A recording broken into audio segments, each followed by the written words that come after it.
34 ans n'a disparu que depuis quelques heures, mais sa famille commence déjà à s'inquiéter. Une crainte qui s'accentue lorsque sa voiture est retrouvée abandonnée à plusieurs kilomètres de chez lui. On a retrouvé environ 500 grammes de cannabis. Il y avait des douilles d'un calibre 22. J'ai entendu pas mal d'insultes. J'ai cru que c'était une dispute entre mon voisin et sa femme. Il avait des chaussettes sur les mains. Il voulait l'empêcher de donner des informations à la police. On avait plusieurs suspects. Il a dit qu'on lui avait pointé une arme sur la tête. S'il ne coopérait pas, il pourrait être tué lui aussi. La seule solution était de nous dire la vérité. Bonjour.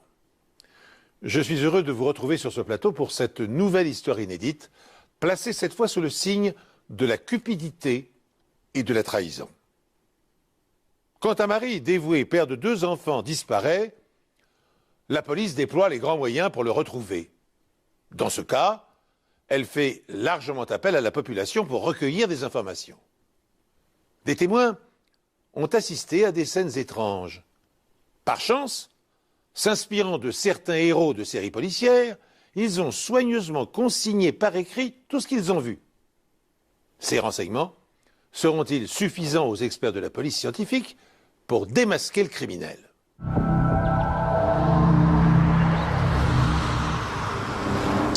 La femme de Danny Wosley a signalé la disparition de son mari le mardi.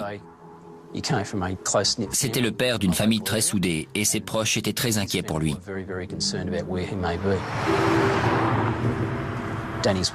Elle a croisé Danny avec son meilleur ami le lundi matin. Il revenait de chez un concessionnaire moto.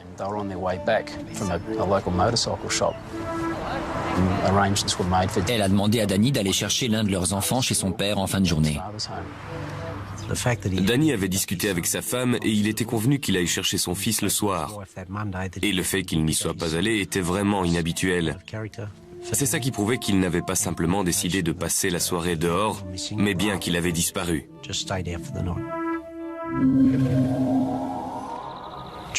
Ce soir-là, sa famille a fait le tour de la ville à sa recherche et ils ont retrouvé sa voiture sur le parking d'un centre commercial à Warners Bay.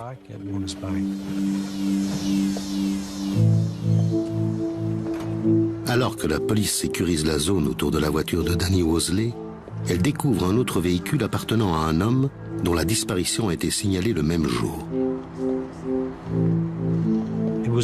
On savait que Mark Banks était censé passer en jugement le mercredi suivant sa disparition.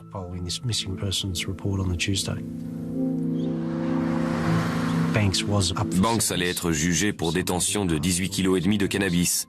Et d'après sa famille, il avait la ferme intention de se rendre au tribunal. Il avait un associé avec un jeune enfant et on savait qu'il s'inquiétait pour lui et que c'est pour ça qu'il voulait se retirer du milieu de la drogue. Il savait qu'il pouvait aller en prison un certain temps à cause de son implication, mais il voulait s'en sortir et se racheter une conduite. Après avoir trouvé les voitures sur le parking de Warners Bay, on a lancé des recherches dans les environs. On a interrogé un grand nombre de commerçants et visionné les vidéos des caméras de surveillance pour nous permettre de suivre leurs derniers déplacements. Au moment de leur disparition, il n'y avait aucun lien entre ces 2 hommes. Mais personne ne se souvient des 2 hommes et aucun d'entre eux n'apparaît sur les caméras de surveillance. Les vidéos de surveillance ne montrent pas le parking et on n'avait donc aucun moyen de savoir ce que Banks et Wosley avaient fait. Les enquêteurs pensent que les voitures pourraient leur fournir des indices. Quand on a découvert les voitures, elles n'étaient pas fermées à clé. Il n'y avait pas les clés à l'intérieur. On a donc procédé à un relevé d'empreintes dans les 2 véhicules. On recherchait des preuves biologiques comme du sang ou des traces de lutte dans les voitures. Danny Wosley est apparemment un homme respectable et un père de famille attentionné. La police n'a donc pas de raison d'associer sa disparition à celle de Mark Banks, qui, lui, est un trafiquant de drogue notoire. Une coïncidence intrigue cependant les enquêteurs.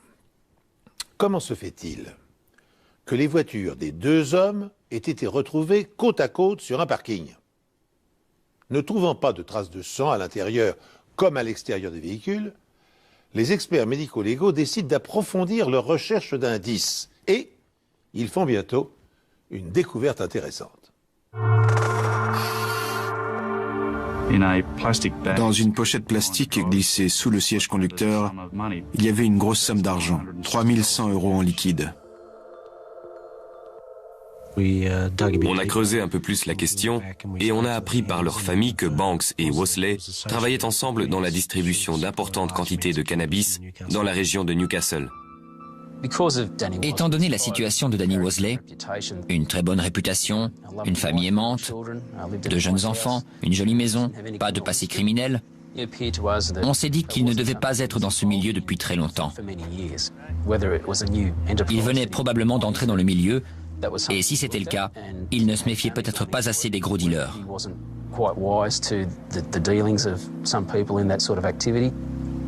À ce moment-là, on a compris que notre enquête ne serait peut-être pas qu'une simple affaire de disparition. Les personnes impliquées dans ce genre de trafic avec de telles quantités en jeu prennent de grands risques. Il fallait agir vite et interroger le plus de personnes possible sur l'endroit où ils pouvaient se trouver.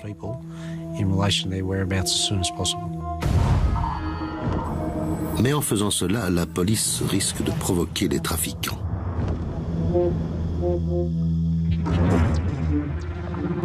Les enquêteurs commencent par interroger tous les amis et membres de la famille de Mark Banks et Danny Wosley. On a rassemblé au plus vite les proches des deux hommes pour dresser une liste de leurs derniers déplacements.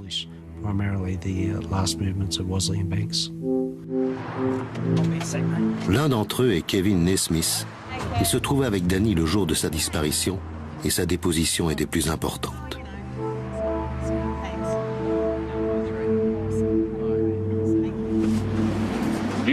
Quand je suis venu chez vous tout à l'heure, vous avez accepté de venir faire une déposition officielle dans nos locaux. On est d'accord. Alors, pouvez-vous nous parler de Danny Wosley et de sa relation avec Mark Banks? Comme je vous l'ai dit tout à l'heure, je suis venu pour vous donner des informations qui me causeront peut-être des problèmes, mais étant donné la gravité de la situation, je dois le faire. Je connais Danny Wosley depuis l'âge de 5 ans. C'est mon meilleur ami depuis 25 ans. On a toujours été comme des frères, tous les deux. J'ai rencontré Mark Banks à 2 reprises au cours de ces 6 derniers mois. Danny et lui se sont rencontrés par le biais de la vente de marijuana en grosse quantité.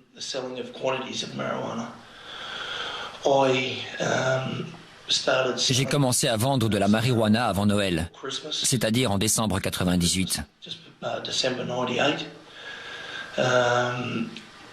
Danny m'a dit que je pouvais gagner beaucoup d'argent, alors on l'a fait.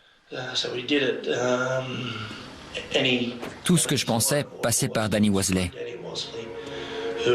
Il prenait mon argent et travaillait directement avec Mark Banks.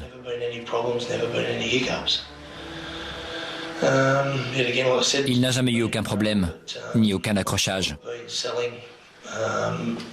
Je sais que ça peut m'apporter des problèmes, mais je vends environ 1 kilo de marijuana chaque semaine. Étant donné la quantité de drogue en jeu, ce n'étaient pas des petits dealers. C'était des intermédiaires. Ce sont eux qui fournissent les dealers dans la rue.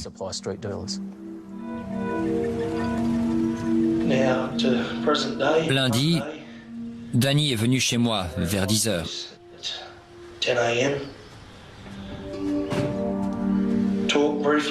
On a parlé de choses et d'autres. Kevin nous a dit qu'il s'était vu ce jour-là, mais que Danny l'avait quitté aux alentours de midi pour aller faire une transaction avec Mark Banks. J'ai donné à Danny 7500 € en liquide pour qu'il me prenne 1,5 kg. Et il m'a répondu qu'il reviendrait me voir dans l'après-midi ou dans la soirée. Mais je ne l'ai pas revu. J'étais pas trop inquiet parce que Danny est comme moi. Il n'est pas très fiable à ce niveau-là. Je ne me suis pas inquiété jusqu'à ce que sa femme m'appelle vers 23 heures. Parce qu'elle savait pas où était Danny.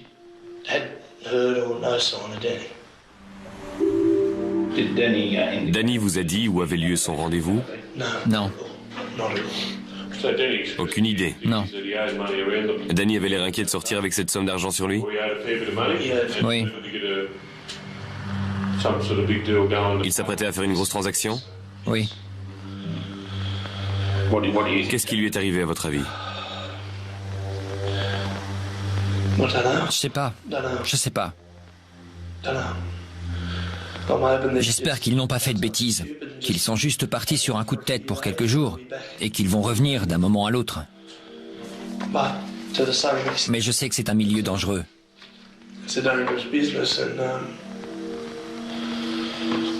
Non, j'ai pas envie d'y penser. Le jour de sa disparition, Danny transportait une somme importante et il avait rendez-vous avec un grossiste pour se procurer de la marijuana. Le témoignage de Kevin Nesmith est capital.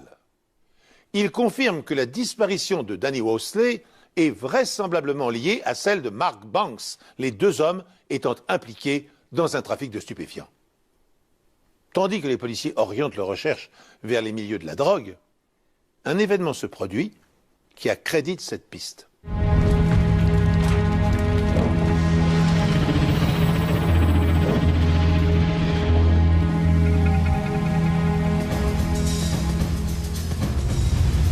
Deux jours après la disparition des deux hommes, un incendie s'est déclaré dans le garage d'une résidence de Charlestown.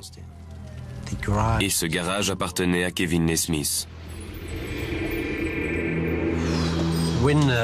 Quand la police est arrivée sur les lieux, Kevin Nesmith a montré un message sur lequel il était écrit « Méfie-toi, tu es le prochain ».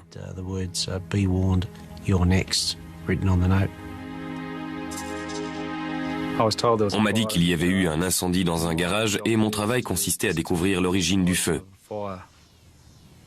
Pendant mon enquête, Kevin Nesmith est arrivé sur les lieux et on a eu une petite conversation. Il était vraiment bouleversé. Il pleurait et il avait l'air très inquiet pour sa famille et ses amis. Il m'a dit qu'il avait été réveillé par des crépitements et que quand il était sorti, il avait vu son garage en feu. Le garage était constitué d'une partie principale qui pouvait contenir deux voitures côte à côte. Et à l'arrière, il y avait une salle où étaient entreposés des jouets et un débarras. Dans l'embrasure de la porte entre la partie principale et l'aire de jeu, j'ai repéré une couverture sur le sol en déplaçant les morceaux de plâtre qui se trouvaient dessus. Cette couverture sentait l'essence et elle avait été roulée sur toute la longueur, probablement pour en faire une mèche et conduire le feu d'un endroit à un autre. À différents endroits, le béton était complètement effrité. C'est un phénomène qui est dû au réchauffement très rapide de la moisissure à l'intérieur du béton, ce qui laisse supposer qu'un accélérant a été répandu à différents endroits dans le garage. La présence de 3 bidons d'essence de 5 litres confirme la première intuition des experts. Il s'agit d'un incendie criminel. Notre première intuition a été qu'il y avait d'autres personnes impliquées dans la disparition de Danny Wosley et de Mark Banks, et que ces personnes menaçaient Kevin Nesmith pour qu'il arrête de donner des informations à la police en lui disant qu'il pourrait bien être le prochain sur leur liste. Cette succession d'événements laisse penser aux enquêteurs que les deux hommes portés disparus ont dû être exécutés par des parrains de la drogue.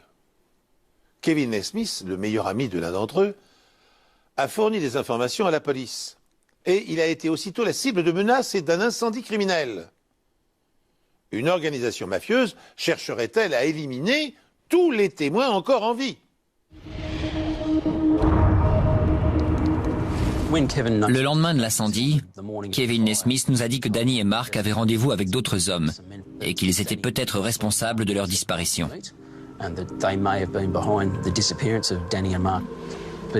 Mais il ne nous a pas donné plus d'informations. Soit il ne les connaissait pas, soit il avait peur à cause de l'incendie et du mot laissé devant chez lui. Mais sachant que Danny était son meilleur ami, je pense que s'il avait eu des informations qui puissent nous aider, il les aurait transmises à la police. Dans un deuxième temps, les enquêteurs décident de rendre l'affaire publique et les résultats sont immédiats. Des témoins ont vu un homme, répondant à la description de Danny Wosley, entrer dans le garage de leur voisin. Ils ont aperçu leur voisin à l'intérieur du garage. Ils pouvaient les voir à hauteur de la poitrine. Ils ont entendu une dispute et quelques minutes plus tard, ils ont vu leur voisin sortir du garage, entrer dans sa maison, puis ressortir avec d'autres vêtements pour retourner dans le garage. À ce moment-là, il était avec une autre personne qu'ils avaient déjà vue chez lui auparavant. On a mené une enquête auprès des autres habitants.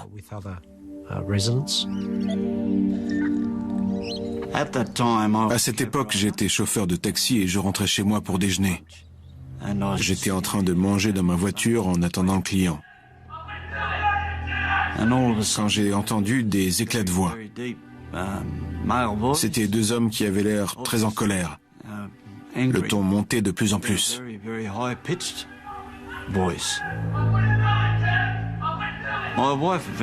Ma femme est venue à la fenêtre et elle m'a regardé d'un air interrogateur. J'ai juste haussé les épaules et la dispute a repris de plus belle. Je ne savais pas sur quoi portait la dispute, mais j'ai entendu pas mal d'insultes. Et puis j'ai entendu des bruits, comme si quelqu'un avait été projeté le long de la porte coulissante. Et je crois me souvenir d'avoir entendu ce bruit 3 fois. J'ai cru que c'était une dispute entre mon voisin et sa femme. Mais les voisins, qui se sont les premiers manifestés auprès de la police, semblent convaincus d'avoir entendu plus qu'une simple dispute conjugale. Les témoins ne se trouvaient qu'à quelques mètres du garage et de la maison où ça s'est passé. Ils ont perçu d'autres bruits qu'ils ont décrits comme les cris d'un homme qui suppliait qu'on lui laisse la vie sauve. Il disait « Je ne l'ai pas fait. S'il te plaît, Kev, le fais pas. » Environ 30 minutes plus tard, les témoins ont vu une personne sortir d'une voiture de sport bleue et entrer dans la maison. Et ces témoins ont pu voir que cette personne était Mark Banks. Ils n'ont jamais vu Danny ou Mark ressortir de la maison de leur voisin. Le voisin en question était Kevin Nesmith, le meilleur ami de Danny Wosley. Selon ces témoignages, Kevin Nesmith aurait tué son meilleur ami ainsi que Mark Banks avec l'aide d'un complice. On savait qu'il y avait Kevin Nesmith, mais aussi un autre homme dont on ne connaissait pas le nom. Les voisins ont vu cet homme repartir avec les voitures de Danny et Mark en fin d'après-midi.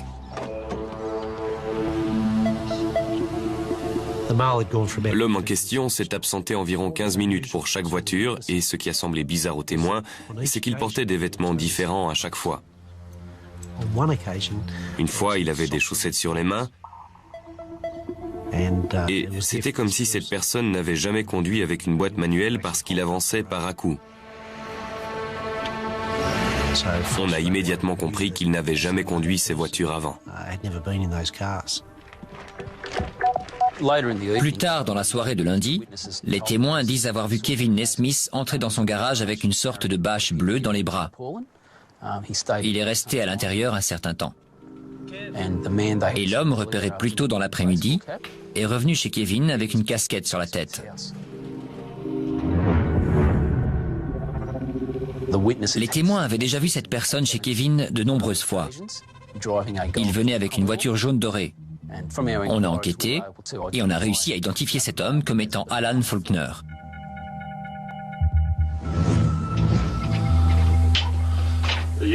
Êtes-vous Kevin Nesmith? Tout à fait. J'ai un mandat de perquisition m'autorisant à fouiller votre maison. Je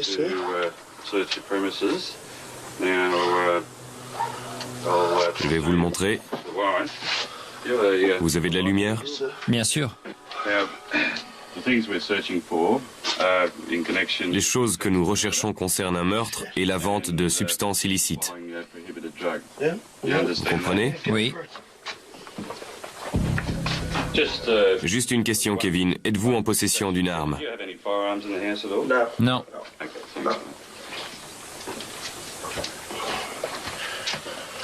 Au moment où la police pénètre chez Kevin Naismith, Alan Faulkner reçoit la même visite. Inspecteur Dengate, vous pouvez venir? On m'a demandé d'enquêter sur Alan Faulkner. J'ai trouvé cette valise sous le lit avec des sachets remplis d'herbes. On a retrouvé environ 500 grammes de cannabis. Ne touchez plus à rien. Vous êtes en état d'arrestation pour possession de cannabis, vous comprenez? Oui. Comment vous l'êtes-vous procuré? Je l'ai eu il y a environ 2 mois. Par qui? Je peux pas vous le dire. Vous ne pouvez pas ou vous ne le ferez pas? Je le ferai pas. On a aussi retrouvé des munitions d'un calibre 22, ainsi que les vêtements que Faulkner portait quand il est venu chez Naismith. Vous êtes en état d'arrestation pour meurtre. Vous avez le droit de garder le silence. Tout ce que vous direz... Je l'ai déjà dit. Laissez-moi finir. Vous avez le droit de garder le silence. Tout ce que vous direz pourra être retenu contre vous. Vous comprenez? Oui, mais je comprends pas pourquoi. Grâce aux témoignages des voisins qui ont rapporté des bribes de conversation et noté les déplacements des divers véhicules sous leurs fenêtres, l'enquête bascule dans le sens le plus inattendu qui soit. Kevin Naismith, le meilleur ami de Danny Worsley, celui qu'il considère comme son frère et avec lequel il partage tout depuis l'école maternelle, se transforme brusquement en suspect numéro 1. Car il est maintenant établi que les deux hommes se sont violemment disputés dans le garage et que Danny a supplié « S'il te plaît, Kev, ne le fais pas !» Il est également prouvé qu'un deuxième homme est intervenu, qu'il a quitté la maison les mains recouvertes de chaussettes pour ne pas laisser d'empreinte digitale sur le volant de la voiture de Danny. Ce scénario, encore inimaginable quelques jours plus tôt, amène les policiers à accuser Kevin Naismith du meurtre de son ami. Je peux appeler un avocat? Bien sûr. Vous pouvez m'expliquer pourquoi? Une fois qu'on sera à Charleston, je vous expliquerai.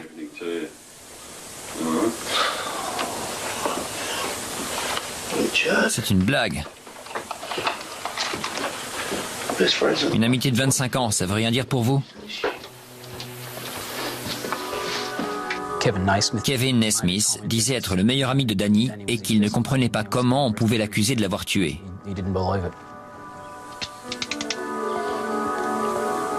Alan Faulkner est arrêté au même moment. Les deux hommes sont conduits dans 2 commissariats différents pour y être interrogés. On voulait les interroger séparément, parce qu'ils n'étaient pas au courant de ce qu'on savait grâce aux témoignages. Et ils n'avaient pas eu l'occasion de se parler ou d'inventer une histoire qui pouvait réfuter les informations qu'on avait. Je vais vous demander de me parler du lundi 16 août. Vous avez vu Alan Faulkner ce jour-là? Oui, après... Mais non, je ne l'ai pas vu lundi, mais mardi. Je suis allé chez Kevin ce jour-là. Il devait être entre 15h et 15h30 quand je suis arrivé chez lui. Je suis resté 10 ou 15 minutes et je suis reparti.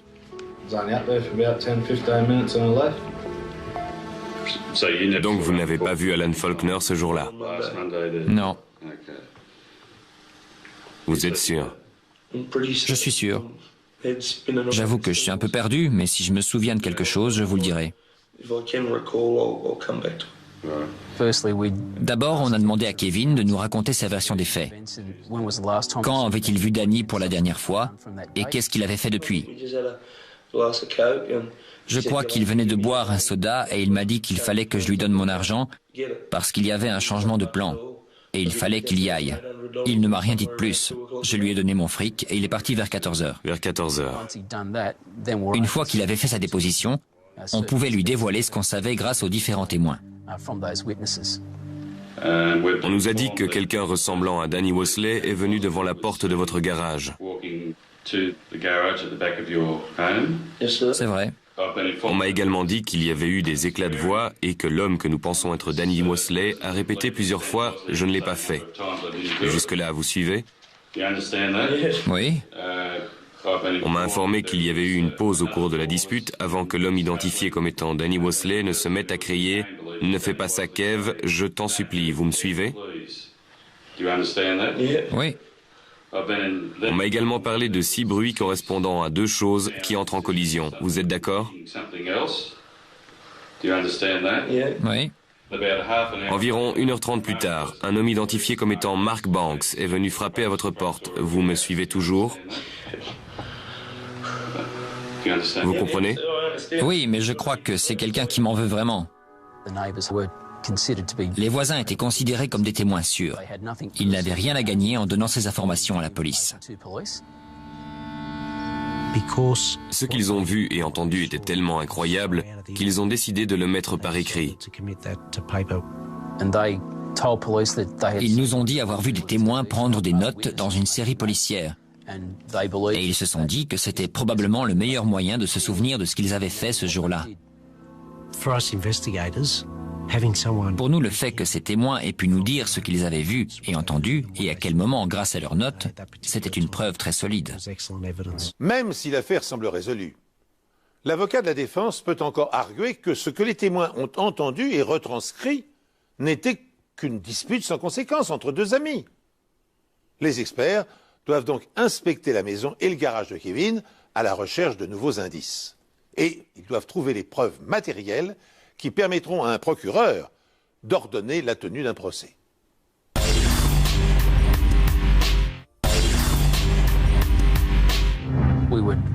On était persuadés que Danny Mosley avait été tué dans le garage. Nos recherches se sont donc concentrées sur les preuves scientifiques permettant d'affirmer que Danny Mosley avait bien été tué dans ce garage. 2 douilles d'un calibre 22 ont été retrouvées dans le garage. L'une était dans l'entrée et l'autre sur le sol vers le fond du garage. On a ensuite identifié 5 petits trous dans le mur d'aggloméré du garage. Derrière ce mur, il y avait un arbre, duquel on a extrait une balle. La taille et la forme de la balle correspondaient aux douilles d'un calibre 22 découvertes dans le garage. Il y a un coffre sur l'étagère du haut. Dans la chambre, il y avait un coffre qui n'était pas fermé à clé et qui contenait 2 balles. L'une avait été utilisée et l'autre non. On dirait un étui de 5 cartouches de calibre 22. C'était très important pour l'enquête, parce que Kevin Nesmith avait dit à la police qu'il n'avait pas d'arme à feu. Il y avait donc une incohérence. Pourquoi avait-il des balles s'il n'avait pas d'arme? Il y avait un sac plastique bleu au fond du salon. Et quand on a déplacé le sac, on a découvert une goutte rouge sur les carreaux en ardoise. Et ça ressemblait à du sang. On a fait venir un camion de la police scientifique devant chez Kevin Nesmith pour avoir un laboratoire sur place. À chaque fois qu'on trouvait une preuve, elle était immédiatement analysée. Plus tard, on a pu découvrir que le sang appartenait à Mark Banks. À ce stade de l'enquête, tout porte à croire que Mark Banks et Danny Mosley ont été tués par balle. L'étape suivante consiste donc à retrouver les corps, mais face à la réticence de Nesmith, Ce sont que des mensonges. Des mensonges, c'est du n'importe quoi. la police fait pression sur Alan Faulkner. Une personne correspondant à votre description a été vue au volant de cette voiture sur 8 Burn Close. Qu'est-ce que vous pouvez nous dire là-dessus? Il doit y avoir beaucoup de gens qui me ressemblent dans le coin parce que c'était pas moi. Or, le soir où la famille de Danny a retrouvé sa voiture abandonnée sur le parking, les voisins de Naismith ont affirmé l'avoir vu entrer dans son garage avec une bâche en compagnie d'Alan Faulkner. Cette information, qui s'ajoute à la découverte de cartouches et d'une trace de sang appartenant à Mark Banks, confirme la thèse de la conjuration. Naismith et Faulkner ont bien attiré Wolseley et Banks dans un piège dans le but de les éliminer. Une personne correspondant à votre description a été vue ce soir-là vers 21h devant le garage de Kevin Naismith. Qu'est-ce que vous avez à dire? J'étais à la maison avec ma femme. Comment? J'étais chez moi. Vous êtes sûr? Vous niez les faits? Oui.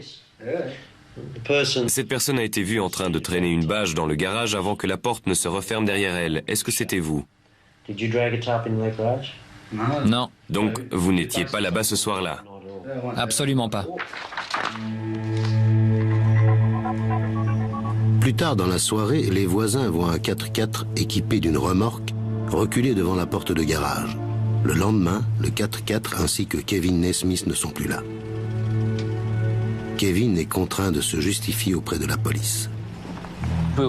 Kevin nous a dit qu'il était allé à Williamstown avec Faulkner pour travailler dans une carrière de sable et qu'ils étaient restés là-bas la journée de mardi pour revenir le soir. Qui est votre employeur?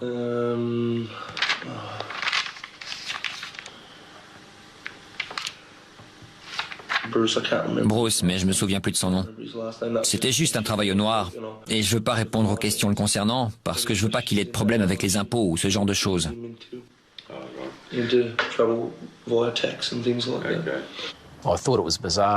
J'ai trouvé ça bizarre qu'un homme accusé d'un double meurtre refuse de donner le nom de son employeur.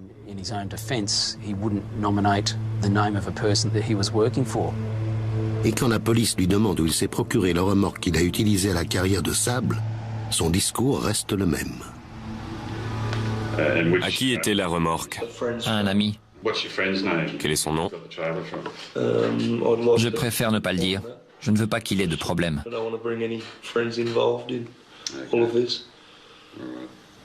Pendant l'interrogatoire, on nous a dit qu'un avocat s'était présenté au commissariat et qu'il voulait parler à Kevin. L'interrogatoire a donc été suspendu pour que Kevin puisse bénéficier de ses conseils. Vous voulez faire une déclaration écrite? Sur cette preuve? Oui. Non. Et à partir de ce moment, il n'a plus voulu continuer. Mais Alan poursuit son récit. Et il est prêt à montrer à la police où Kevin et lui ont travaillé ce jour-là. Vous savez que vous n'êtes pas obligé. Vous êtes prêt à le faire? Je ne me souviens plus de l'endroit exact, mais je peux vous le situer à peu près. Je l'ai moi-même emmené sur les lieux où on a retrouvé une autre équipe d'enquêteurs qui avait parlé avec toutes les sociétés d'exploitation de carrière. Et ils nous ont fait comprendre qu'il était impossible qu'Alan Faulkner ait pu travailler pour l'une d'entre elles. On lui a donc prouvé qu'il nous mentait, ce qui veut dire qu'il était coincé et que le seul moyen pour lui de s'en sortir était de nous dire la vérité.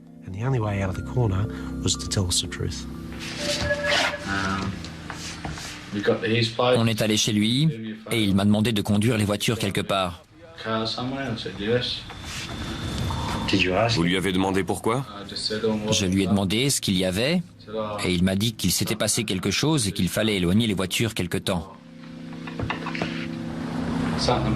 Des gars l'avaient arnaqué et il s'était vengé. Qu'est-ce que vous avez dit? J'ai dit d'accord. Et vous lui avez demandé ce qui était arrivé à ces hommes?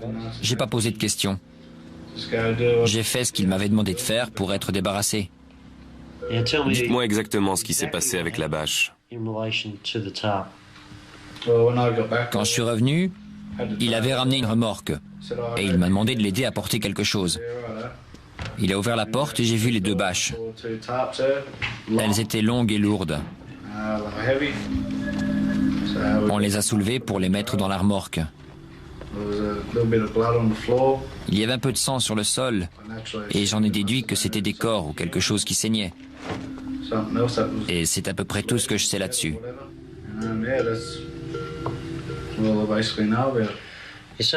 En voyant la taille, vous en avez déduit qu'il y avait des corps dans les bâches?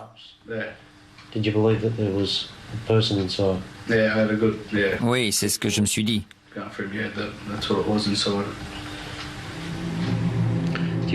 Vous savez où sont ces corps maintenant?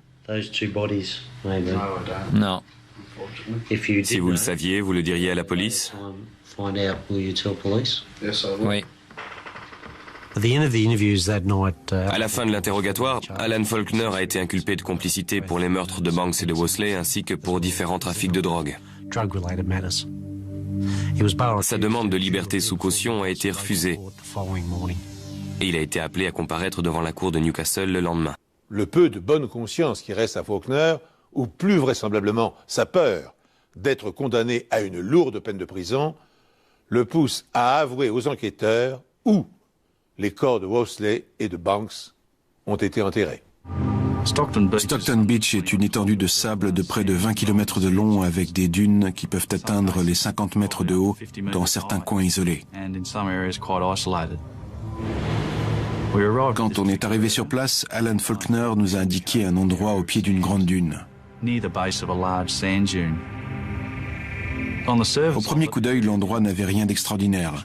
Il y avait une capsule de bière, un mégot de cigarette et ce qui semblait être un morceau de bois brûlé. C'était comme si quelqu'un avait fait un feu de camp. Mais ce n'est pas un feu de camp ordinaire. D'après ce que Faulkner dévoile à l'inspecteur Dengate, c'est aussi un cimetière. Vous avez dit, il est venu me chercher pour aller à Stockton Beach, où on s'est garé derrière une dune. On a creusé un trou assez grand pour y mettre 2 corps. Une fois le trou creusé, on a mis les 2 bâches dedans. Jusqu'ici, vous êtes d'accord? Ils ont enterré les 2 corps le mardi matin avant de les recouvrir avec du sable. Je suis resté sur la plage avec mon quad. Il est revenu plus tard dans la soirée avec du bois et de l'essence. C'est bien ce que vous avez dit? Oui.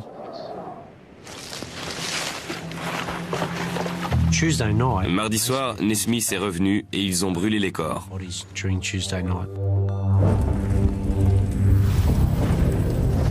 Les 2 hommes rentrent chez eux et Nesmith est interrogé par la police au sujet de la disparition de son ami. Mercredi soir, ils y sont retournés et ont découvert que l'un des 2 corps n'était pas entièrement brûlé. Les corps n'étaient pas entièrement brûlés, alors il les a soulevés pour que je mette du bois en dessous. Ils ont donc été obligés de déterrer les corps et de les brûler de nouveau pendant la nuit.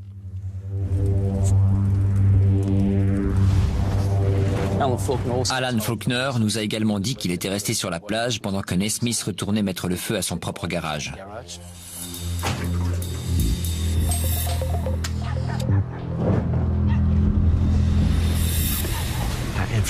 D'après Faulkner, il a fait ça dans l'unique but de s'innocenter auprès de la police. Et il a écrit le mot lui-même pour faire croire qu'il y avait d'autres personnes impliquées dans la disparition de Wosley et Banks. D'après mes souvenirs, ils sont à peu près par là. Sur cette zone, là où il y a les petits morceaux de bois brûlés. La police doit maintenant vérifier la véracité du témoignage d'Alan Faulkner.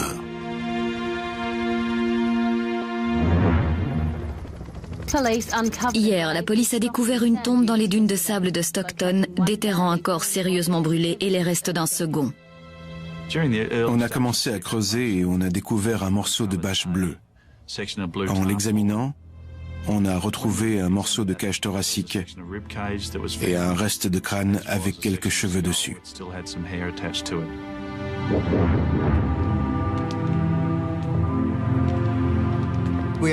On a fait des radios du corps qui se trouvaient dans la bâche et on l'a identifié comme étant celui de M. Banks. Et on a retrouvé une balle quasiment intacte dans le cerveau et les fragments d'une 2e balle dans la tête. L'examen a montré que la balle était entrée par l'arrière du crâne, ce qui indiquait qu'on lui avait tiré dessus par derrière. Et il n'a peut-être jamais su qu'on lui pointait une arme dessus. En déterrant le corps enveloppé de Mark Banks, la police découvre 2 autres fémurs sur le dessus de la bâche. En prélevant la moelle de l'os et en la comparant avec l'ADN de sa famille, on a pu confirmer qu'il s'agissait des restes de M. Wosley. On serait en droit de penser qu'après la découverte des cadavres dans les dunes de Stockton Beach, le dossier des enquêteurs est suffisamment étayé pour leur permettre d'inculper Naismith de double homicide. Eh bien, il n'en est rien. Pour être recevable et relier Naismith à la scène de crime sans ambiguïté, le témoignage de Faulkner doit être corroboré par des preuves scientifiques. Chez Kevin Naismith, on a vu qu'un portillon était fermé avec un morceau de corde orange et on a retrouvé cette même corde autour des bâches qui ont été déterrées. Dans un panier à linge, on a aussi trouvé une serviette rouge qui ressemblait beaucoup à la serviette rouge qu'on avait retrouvée dans le sable. Le mégot de cigarette pouvait forcément nous apprendre quelque chose. Et c'est la première chose qu'on a ramassée et envoyée au labo. L'ADN retrouvé sur ce mégot de cigarette correspondait à celui de Kevin Naismith. On avait donc la preuve de la présence de Naismith à Stockton. Et grâce au témoignage d'Alan Faulkner, les enquêteurs découvrent d'autres preuves. Il a emmené les enquêteurs à un autre endroit situé à quelques kilomètres du cimetière. Il leur a montré l'endroit où il avait enterré une boîte de conserve. C'est quoi ces clés? Celle de la voiture de Wosley.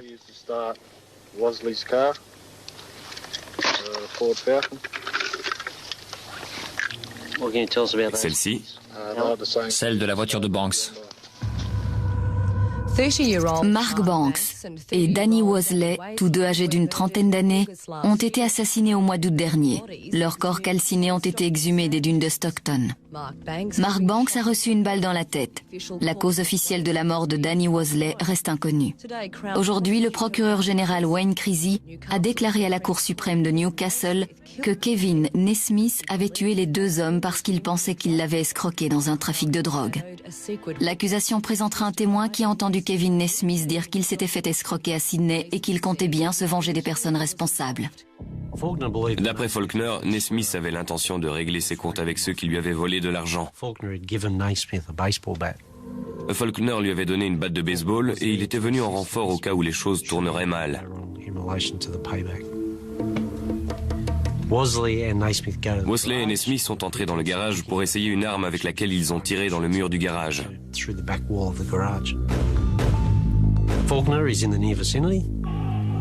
Faulkner est de l'autre côté et il entend Naismith frapper Wosley avec la batte de baseball.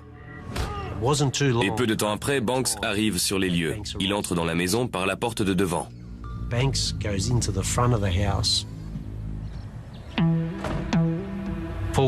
Ensuite, Faulkner entend plusieurs coups de feu provenant de la maison et il découvre le corps de Banks étendu sur le sol. Les taches de sang sur le sol, les points d'impact dans le mur, les balles de calibre 22 retrouvées dans le coffre et une arme munie d'un silencieux confirment cette version des faits. Il s'ajoute à la serviette rouge, aux morceaux de corde, aux mégots de cigarettes et aux clés des voitures des deux victimes qui, de leur côté, ont confirmé la présence de Naismith sur les dunes, là où les corps ont été brûlés et enterrés. Le témoignage des voisins de Naismith et les aveux d'Alan Faulkner étaient très cohérents. Si Alan Faulkner n'était pas venu nous donner ces informations, les corps de ces deux hommes n'auraient jamais été retrouvés. Pas plus que le mégot de cigarette et toutes les preuves permettant d'inculper Naismith. Il n'aura fallu que 2 heures au jury pour délibérer. Kevin Naismith a été jugé coupable des 2 meurtres. Kevin Naismith pensait qu'il allait prendre le pouvoir du marché du cannabis et il a tué Banks et Wosley pour faire comprendre aux autres qu'il ne fallait pas se moquer de lui. Le juge Justin Dunford a condamné Naismith à 33 ans de prison avec une peine de sûreté de 25 ans. Quant à Alan Faulkner, je n'ai pas cherché à discuter de peur d'être le prochain. condamné pour complicité de meurtre, il est libéré de prison en 2002. Et il a lui-même été tué quelques mois après sa sortie.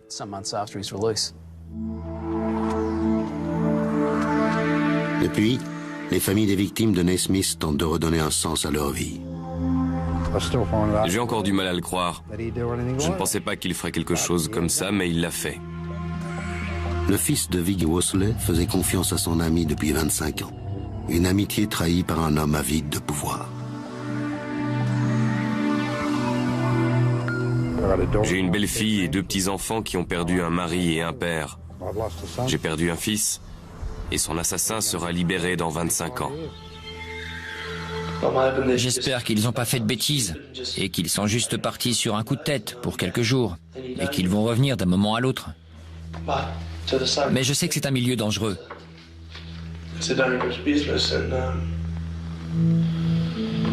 Non, j'ai pas envie d'y penser.